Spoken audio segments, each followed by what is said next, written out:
It has been 3 weeks since Mr. C passed, and the past 2 weeks have been incredibly hard. On top of grieving the love of my life, I suffered through a toothache for 10 days before I could finally get an appointment for a root canal. The physical pain combined with the overwhelming emotional pain left me either sitting in a chair crying or lying in bed, unable to do much of anything. During this time, I didn't clean, change the bed linens, or take care of myself in any way. Thankfully, a couple of days after my root canal, I started feeling physically better, enough to do a little cleaning and self-care. Looking around my home, I realized how much my surroundings reflected how I felt inside. The mess only added to the weight of my grief. While I didn't have energy for deep cleaning, even doing a little felt like progress.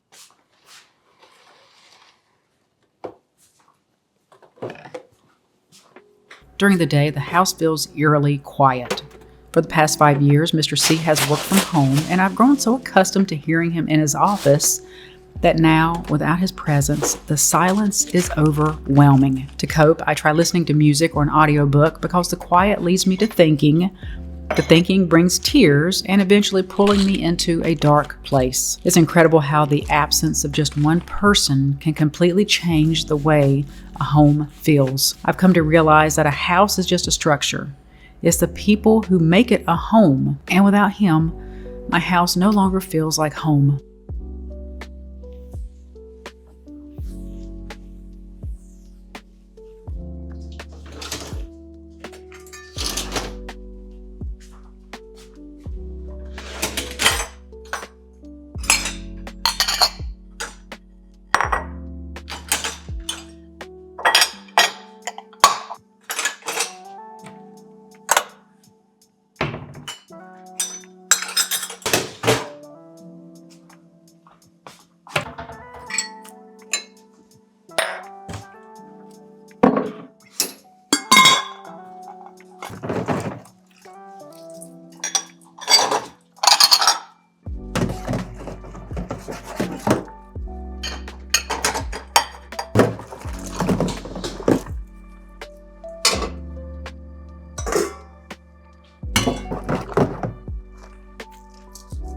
Since Mr. C passed, people have been telling me that I can hold on to the memories, that they'll get me through. I know they mean well, but the truth is, I don't want the memories.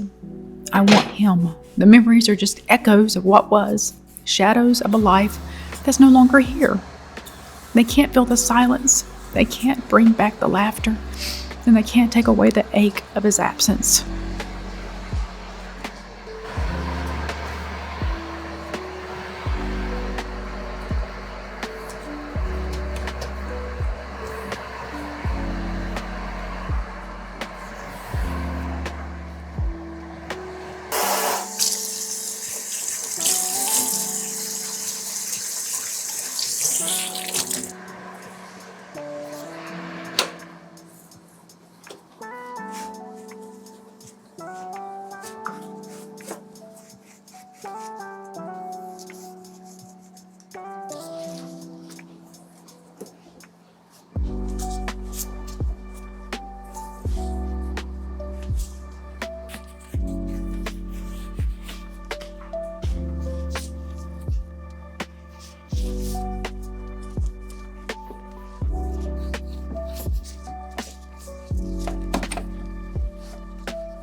Hank has been sleeping in my bed for the past 3 weeks, and while his presence has been a comfort, my bed is now covered in his hair. I think I'm finally ready for him to go back to his own bed at night.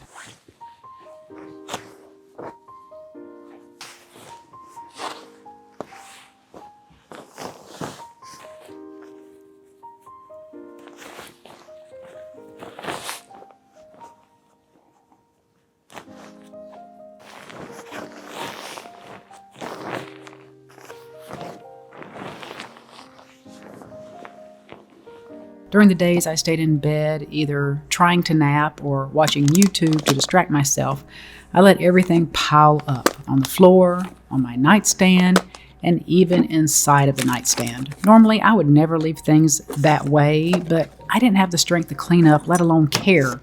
And with the pain from the toothache, caring felt impossible.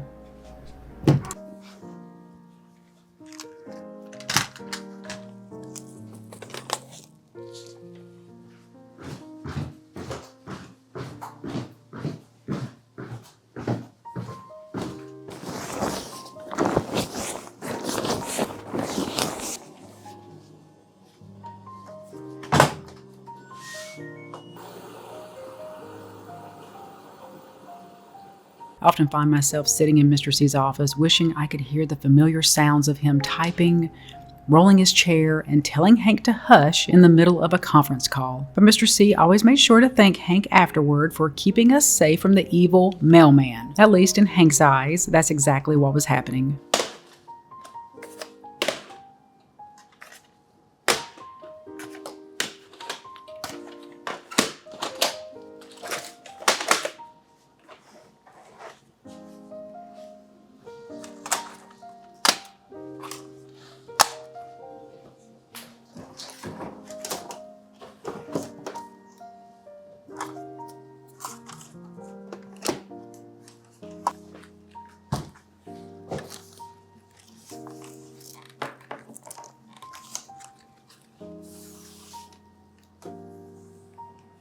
I thought I had trained Hank to stay off Mr. C's sofa, but I've recently discovered that Mr. C would secretly allow him to lay on it at night.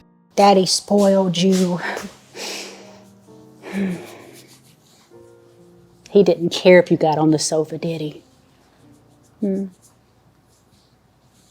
I gotta clean it, baby. I gotta clean the sofa because you got hair everywhere.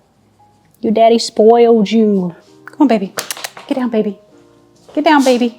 Get down. Get down, baby. Let me get all the Hank hair off of here. Come on. No. Mama's trying to clean. Get down. Thank you, baby. Thank you, baby. He used to laugh and say that Hank would sneak up there late at night, and he just didn't have the heart to disturb him. It's funny to think that the dog Mr. C never wanted, the stray he wasn't sure would get along with Bruiser, ended up becoming his best friend. After taking Hank to the vet, nursing him back to health, and naming him, Mr. C claimed him as his own.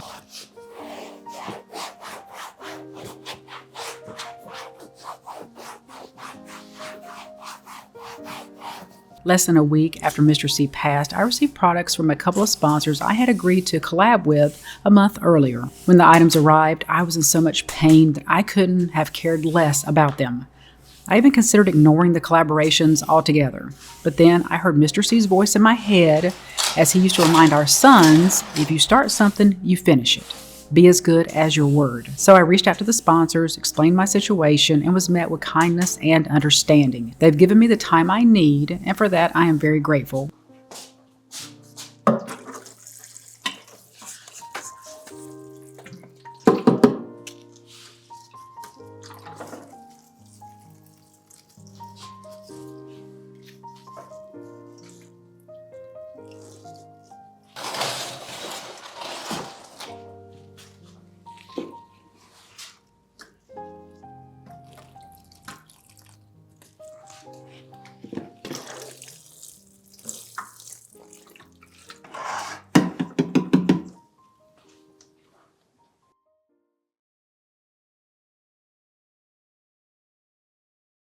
I feel so alone.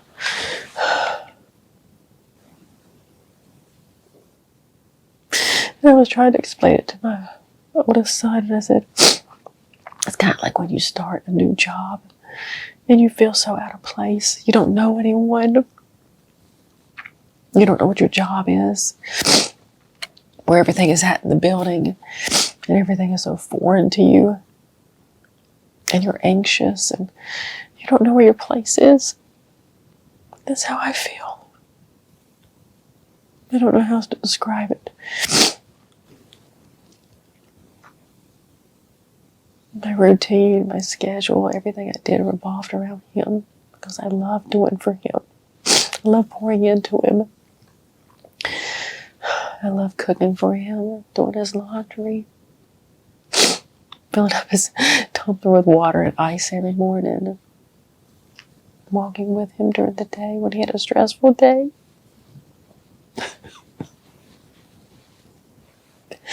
And I don't know what to do with myself. I can't sleep at night. I got 3 hours of sleep last night, and I'm sure that's contributing to how I'm feeling at the moment. I don't even set an alarm. I just get up whenever, because what does it matter? What does it matter? I feel so alone, so incomplete. And life just seems pointless. I just want the pain to stop. I can see why people turn to drugs and alcohol or want to end their life when they have so much pain. Because there have been quite a few nights that I just didn't want to be here.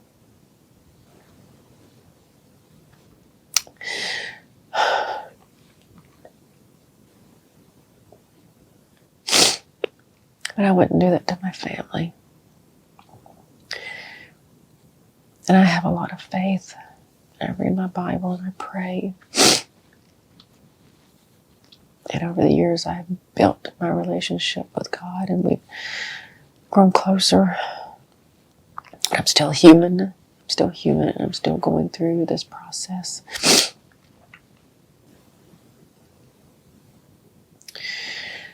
And all day, I could feel it just up to here, like I was getting ready to crack. I said, no, you're not going to. You're not going to cry. You're not going to cry. You're not going to cry. It's not going to help anything. Well, when you do that, it's just going to come out anyway. So you might as well just go through the process and cry. And I know a lot of what I'm feeling is also, it's chemical, it's physical. And with me not sleeping or eating right or drinking enough water, not moving my body, it's all going to make this so much worse.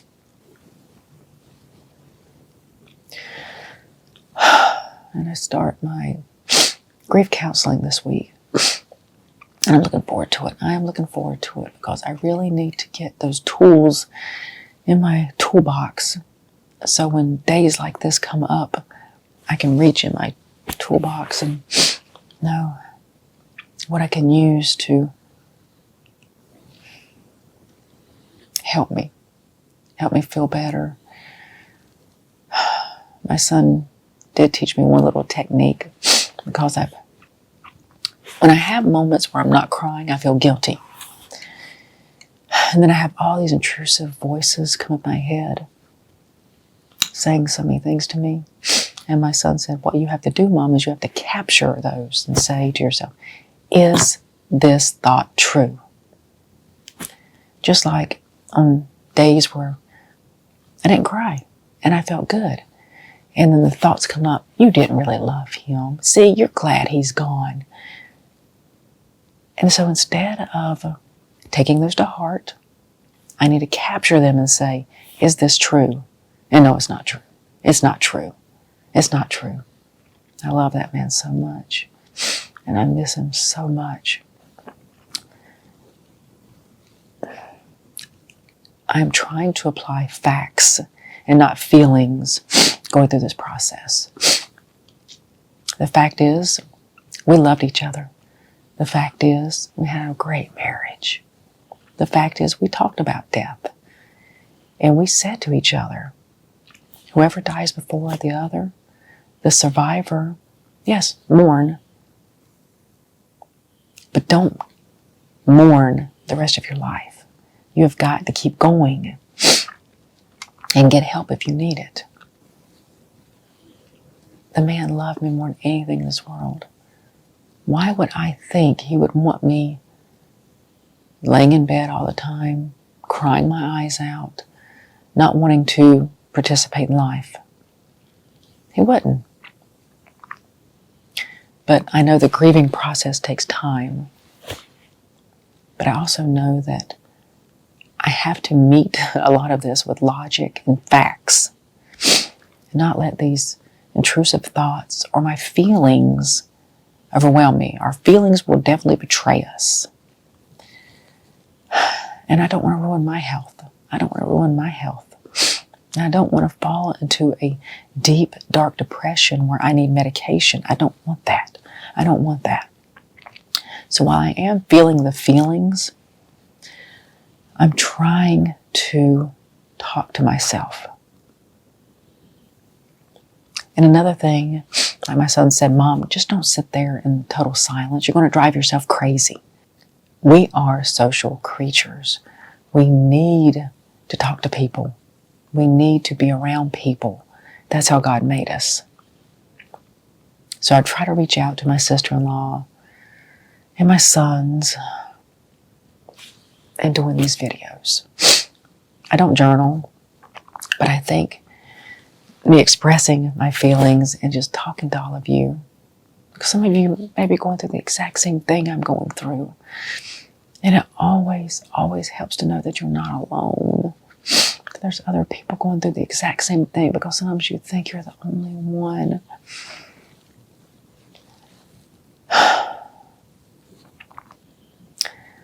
So, I've had my crying spell. I am going to do my best right now to maybe watch something that's just has nothing to do with grieving, just anything. And lately I have been binge watching Hoarders. And I've been binge watching it because I don't want to turn into that. When my mom had dementia, a lot of you know this story, I turned to the thrift stores for an escape. I ended up buying way too much stuff, having hordes of stuff. And I don't want to do that when it comes to the loss of my husband. But this is just a bad day. I try to think of it. It's a bad day. It's not a bad life. This is a bad day. And I have so much good stuff in my life. So much good stuff in my life that I'm so grateful for. So I think I'm going to make myself a cup of tea. I'm going to wash my face. I'm going to watch some Hoarders. And a little bit, make me a bite to eat. Maybe take a shower. But it's those moments when everything is quiet and I feel everything is weighing down on me and I feel like I'm so alone. So I am looking forward to therapy. I really am. And I pray tonight I get a good night's sleep. So in the morning, things should, and hopefully will, look a lot better once I get a good night's sleep.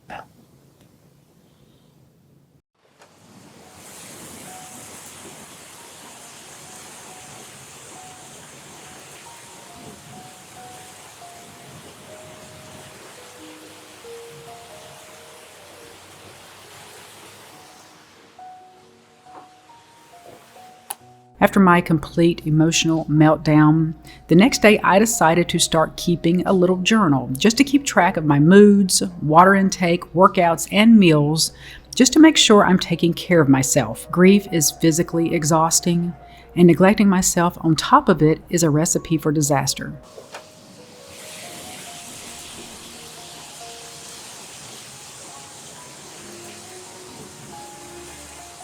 This is the worst pain I have ever felt in my life. I'm giving myself grace while also gently pushing myself to do the daily tasks that I don't want to do. My routine, my schedule, and my life revolved around Mr. C. And now I'm left trying to figure out how to take care of myself and plan a future without him. And I know that this is going to take time.